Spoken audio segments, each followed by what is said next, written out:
महाराष्ट्रातील प्रत्येक घटनेवर असणार आहे आमची नजर. शेती, राजकारण, समाजकारण, क्रीडा, मनोरंजन आणि बरंच काही. आपण पाहताय महाराष्ट्रातील वेगवान न्यूज चॅनल स्वराज्य लाईव्ह. श्री काळभैरवनाथ फाउंडेशन तर्फे हरिभक्त परायण भगवान कदम यांना कोकण समाजरत्न पुरस्काराने सन्मानित.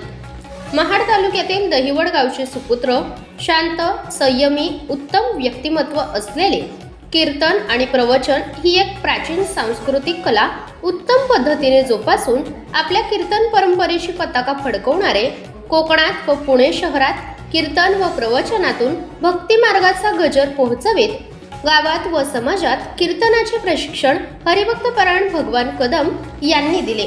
तसेच कळस, पुणे येथे धर्मवीर छत्रपती संभाजी महाराज स्मारकाची आपुलकीने, प्रेमाने अहोरात्र सेवा केली. या निस्वार्थपणे केलेल्या सेवेबद्दल व कार्याबद्दल कोकण समाजरत्न पुरस्कार 2024 सोहळ्यासाठी विशेष सत्कारार्थी म्हणून श्री काळभैरवनाथ फाउंडेशन तर्फे हरिभक्त परायण भगवान बाळू कदम यांना सन्मान चिन्ह देऊन गौरविण्यात आले.